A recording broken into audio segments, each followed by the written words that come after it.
So you're interested in working in a church in a creative role. This mini course is designed specifically to help you walk through the process of preparing yourself well for both the application process and the portfolio side, but also we're gonna drift a little bit into the interview side. What are the types of things that matter? So who is this guy who's telling you these things? My name is Matt Curtis.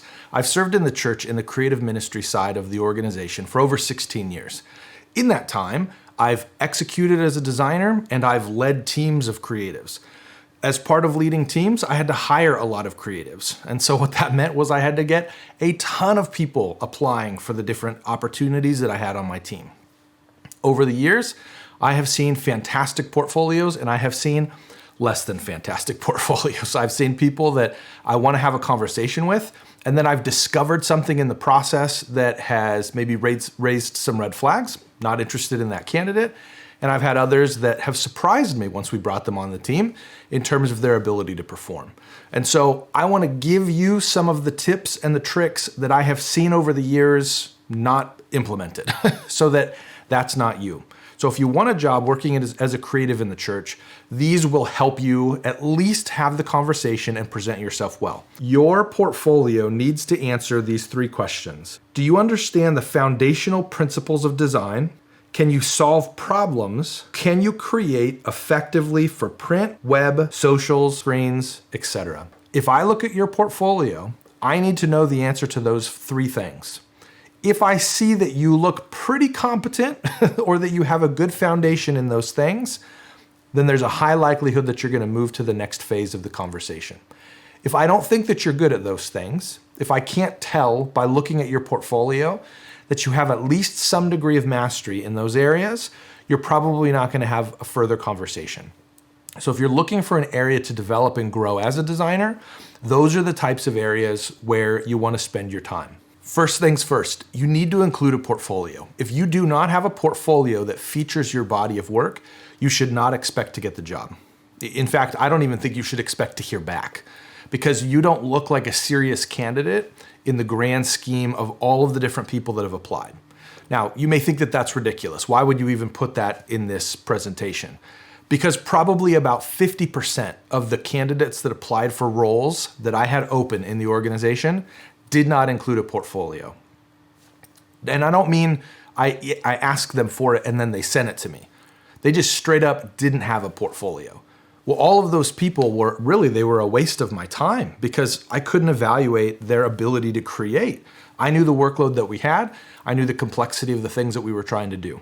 I had to pair that up with the type of work that existed in their portfolio. And if I can't see your work, I'm not going to have a conversation with you because there's too many other people that did include work. Now, you may feel like you don't have a good enough body of work. That's okay. Some of the other tips here are going to cover some of these ideas or some of the ways to solve that problem. So if you don't feel like you have what you need in your portfolio currently, there are ways to solve that problem, but you have to have a portfolio.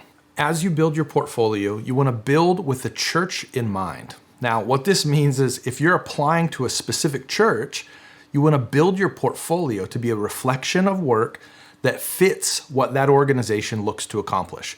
Some organizations rely heavily on visuals when they're teaching, when the pastor's teaching from the stage. So if you're good at infographics or if you're good at information communication that way, like a teaching partnership, then you need to feature that in your body of work.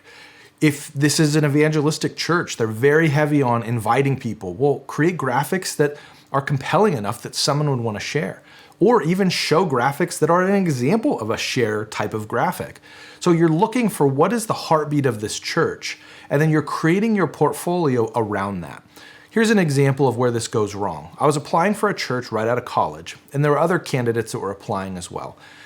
We were given a sample project, and so we needed to do a piece of work to see if our styles would fit and match the needs of the organization. Now, I don't love those because I feel like that's paid work, but in this instance, I needed a job out of college, and so it was something that I was willing to do. In the process of my application, I needed to design something for kids. It was a kids event at a local outreach place where they invested. So I created a coloring book sheet. So it was black and white because that was one of the restrictions. It had to be black and white. So it was black and white and it was all line art. And the idea was Kids, color this sheet of paper that has all the critical information for your event so that parents will keep the document in the house. Potentially, the kids will color it, they'll hang it up on the fridge, and now the parents will have the information that they need rather than just throwing the promotion away. So that's an example of knowing what they're asking for. Now, here's the flip side. Another candidate also designed a piece, but designed it in a Godfather theme because it was black and white. So you think to yourself, well, Godfather is also black and white. Yeah, but this is a kids event, and so it doesn't make any sense. So when you're designing your portfolio, I recognize all of the work that you've created historically as a designer. It's not the same, like it's not for the church. I get it.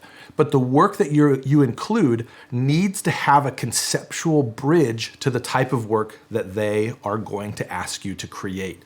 So if you have a graphic that talks about a shoe promotion that you put on for a client of yours, that's fine, but you need to be prepared, whether it be in the portfolio presentation or in the interview conversation, you need to be prepared to help me as your potential boss understand why this piece in your portfolio relates to the work that we're doing as a church. We're not selling shoes, so it's not a clear conceptual gap. But maybe you needed to create a piece on social media that stopped the scroll long enough to get the attention of a group of people that were a fan of sneakers. Okay, now I'm beginning to understand that you can think critically, you can think about the context in which your piece is going to exist. So that's an example of thinking specifically for the organization that you're applying to. Don't be afraid to create new work specifically for this portfolio presentation. We talked earlier about not feeling like you have the work that you need in your portfolio currently. That's actually probably true unless you've already worked with ministries or churches. The workload is so different in the church world or in the ministry world that anybody working outside of the church is not going to have a clear apples to apples type of portfolio. So create some stuff. You're going to have things that absolutely do cross the bridge between the two worlds. You're going to have promotional pieces. You're going to have, booklets. You're going to have, some HOA ask you to put together a guide of features of what's happening. Those show me page layout. Those show me your ability to reconcile a ton of information and consolidate it in a responsible way in a brochure in a small space. So those design principles translate absolutely 100%. But I want to see some things that are very specifically and uniquely pointed towards the church. So take a crack at a couple series graphics. You don't have to come up with the whole name or do a quick Google search and see what churches are calling their Ephesians series or their Mark series or whatever. Come up with something that shows me specifically that you can design the types of things that we're looking for, because it is a unique set of tasks that you're going to have to do while working in the church. And if you don't have it, create it. Your portfolio is actually a part of your portfolio.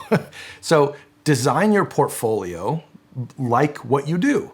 So let's say you're a web designer and you're looking to get a job in a church. Well, design a cool website. And then in that website, house visual examples, maybe different pages from the pages, the other sites that you've created, with then links to let me go over to those pages. I mean, show me a web design that shows that you know how to web design. You have to navigate the problem now of how do I present my work to this organization. If you do video, please don't send me a folder with video files. There's a ton of video sharing websites. Put a YouTube page together, or a YouTube playlist even, or sign up for Vimeo. You could even create an Instagram account, whatever. Like, show me the work that you do like it would be posted in the wild. If you're a print designer, this is crazy, but you may want to consider designing a PDF that's beautiful so that when they print it out, it looks great. That's an example of now leveraging the medium of your portfolio to match the type of work that you do. I've applied for jobs with a physically printed out and laid out folder. Now, this is old school, so I recognize that maybe that's a little bit uncommon these days, but I applied for a job with a physical binder and I ended up getting the job. I've also applied for a job using a PDF. Believe it or not, I designed, because page layout was really one of the things that I was emphasizing, because the job that I wanted to work at had a magazine as part of what they did. And so I thought to myself, I would love to design a magazine. Wait a minute, why don't I design my portfolio like a magazine? And so I did. I ended up getting that job. Now, there's plenty of jobs I didn't get, so it's not to say that that's the silver bullet. But when you're thoughtful about how you present what you do, it's really going to help me understand as I'm having this conversation with you, or really before I'm having a conversation with you. I'm just looking at your work and it's talking to me and it's telling me this person can really think through the nuts and bolts of what we're going to ask them to do. So if you're a web designer, build a website. If you're a video person, think about the context of where video should live. I would still say build a site. For everybody, I'd say build a site and present your work in a way that matches the type of work that you hope to do. Another thing that you want to be doing is clarifying your contribution. This one's a pet peeve of mine because I've had this happen in the process of an interview. I made a comment on a specific part of the project. I said, man, I really love this logo, great job. And the response was, oh, I didn't actually design that logo. And I thought, what's in your portfolio? What? Tell me more. And the response was, oh, it was a group project.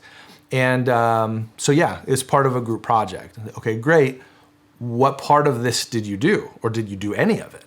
And the response was, I was asked to put the logo onto the mock-up of the shirt. And I'm like, so you took a file and you put it on a t-shirt? Like, that's it? And they're like, yep, that's what I did. That's what I contributed to the project. And I'm thinking to myself, well, then I don't even know if you can do anything. Like, I need logos. I don't need mock-ups. In fact, we don't even usually have time for mock-ups. So a really interesting problem arose. I didn't really have a clear sense of what this candidate was capable of doing. So I'm not telling you it's wrong to use templates. I'm not saying it's wrong to use stock images or stock vector work or even stock photos. But what I want to know is I want to know exactly what you did. Same with group projects. Fantastic. Include a group project if you feel like it's a good reflection of the body of work. In fact, group projects are often very good catalysts to understanding the church world because in a group project, you don't get to make all the decisions. That's a big deal because in the church, you're probably not going to be able to make all the decisions, maybe about anything. Usually there are other people that are speaking into the work that's being created. And so include a group project, include work that you've done with templates, but be very clear about what your role is. And the reason this is so important is because we're sitting here talking about portfolio, we're talking about design work, we're talking about having a compelling presentation. The pastor is thinking to themselves, is this person a good person to be on our team? Does this person fit culturally in the context of this church as a staff member? Does this person, you ready, have integrity? Does this person embody the values of Christian living? Is this person actually genuine in their pursuit of Christ and their relationship with him?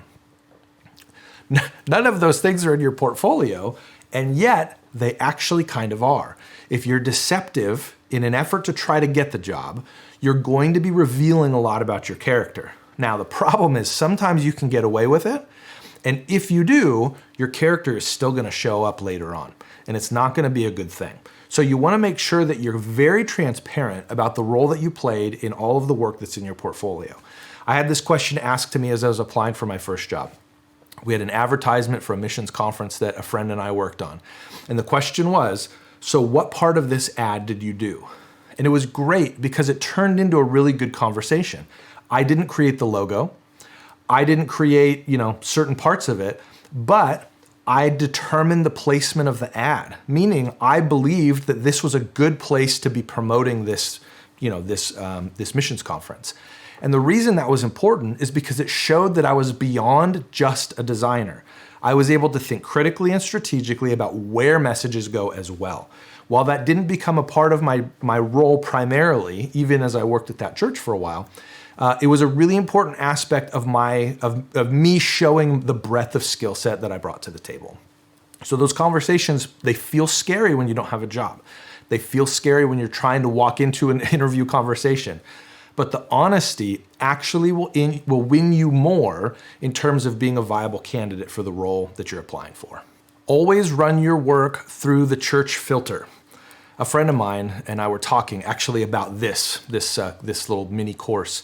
And one of the things that he said is, why are you creating this just for churches? It seems like these principles apply far beyond just churches. And that's true. Everything that you've heard to this point will likely apply if you're going to try to work as a designer at a plumbing company or at a race car company, whatever. You always want to make sure you're positioning your work relative to what you're applying toward. But this right here, the church filter, this is the most complicated part of the process. I can't tell you the number of times that I've received portfolios that have nudity in them or are promoting drugs or like cannabis places or whatever. There's been a ton of them. And I bring that up because it's important for you to run your work through what I call the church filter. Is this church appropriate content? And the reason I say this is because I've seen behind the scenes. So on the surface, I can look at your designs and I could say, man, this person put together, let's say a brandy thing. Wow, the work that they did is beautiful. The tones are really rich. They've done a really good job of capturing the essence of, high-end drinking or whatever. So I can see all of those things as a designer. The problem is the pastor sees these things, and depending on the type of organization that you're applying to, some of them will say, you know what, I don't want this on my team. Not because we think that this is morally wrong, but we have a stance that we don't want people drinking alcohol on our team, and so we feel like it's inappropriate. Okay, so I'm sitting here and I'm trying to advocate for what I believe to be a really skilled and gifted designer, but it's the content in the portfolio that's actually removing people from consideration. It's the same with the nudity part of things. As soon as I saw nudity in the portfolio, the person was removed from consideration. Not because I think they're a bad person, not because I think their design work is bad, but because I know that if they are going to apply to a church and they're going to include nudity in the portfolio, it says something about their ability to filter work appropriately and effectively. And that will come up later. It'll come up when I say, hey, I need you to post a couple things on social. There'll be comments that are not, or content as part of the post that may not be appropriate that won't get caught. Because at least that's my belief, because this person didn't have enough of a filter to recognize that maybe this content would be inappropriate. And you know what? I'm not even defining it as appropriate or inappropriate, because that's not my job as the creative in the church. Leadership is really the one who sets those parameters. I know of churches where they go out as a staff and drink. I know churches that have very hard lines about alcohol. If they find you thinking about it, you may get fired. And so that's the key, is as you're thinking through what churches you're applying to, you're going to recognize the tolerance there. But either way, you're going to want to put the content that you're creating in your portfolio through the church filter. The last thing here is know the church that you're applying to. Now, this probably sounds similar to the point number 2, where we talked about what is the church that we're applying to. This is different. What I mean by this is actually get to know what this church believes. I can't tell you the number of times where I've had a conversation with a person wanting to work at our church. Our beliefs were very clear. It was out there. It was available. We actually even sent them a statement of faith and the types of things that we believe. And when I drifted into conversation about those things, no real answers, no real thoughts, just sort of general like, oh, okay, yeah, that's fine. I don't know, whatever. I don't. Okay, if you're applying at Apple and they say, do you use an iPhone? And they say, and your response is like, I'm not really a big fan of like technology in general. Okay, why are you applying here? Like go down the street and work anywhere else. Because to work at Apple, you have to have some degree of passion for technology. Now, you may not believe that technology is going to change the world in a positive way, but you're passionate about technology. You want smart, good, helpful technology to exist. Otherwise, why would you apply at Apple? And so the same is true here when it comes to the church itself. I'm not saying that you have to be a theologian. I'm not saying that you have to have an ambition to become a senior pastor or a discipleship pastor, over time. But I am saying you have to care about your faith, and your care about your faith has to show.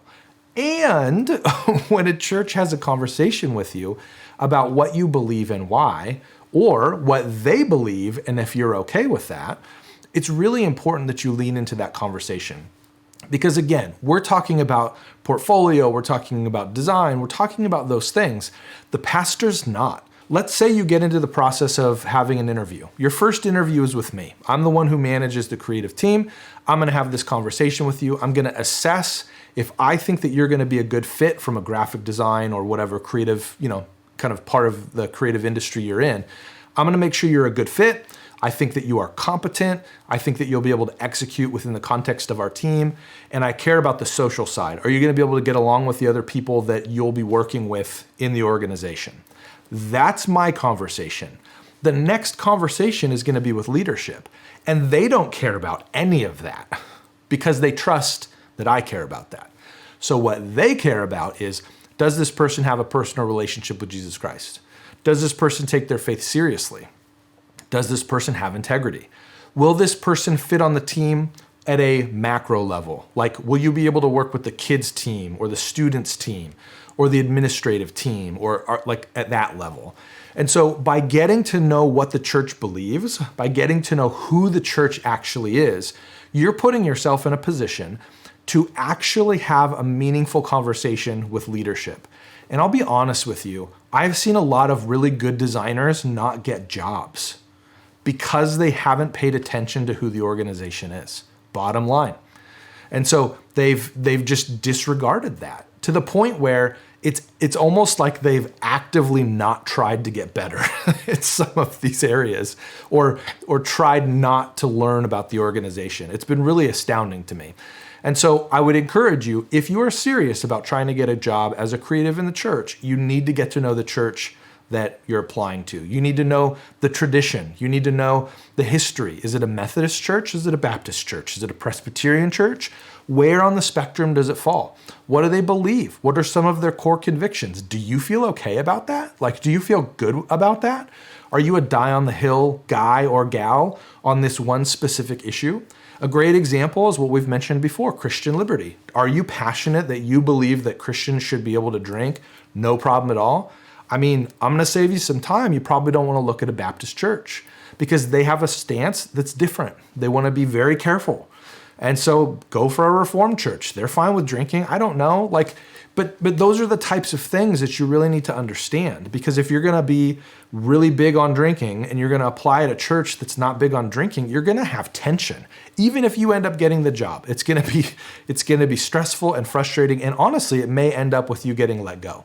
So I don't want any of those things to happen for you. I don't want you to waste your time, and I don't want you to waste the time of the church.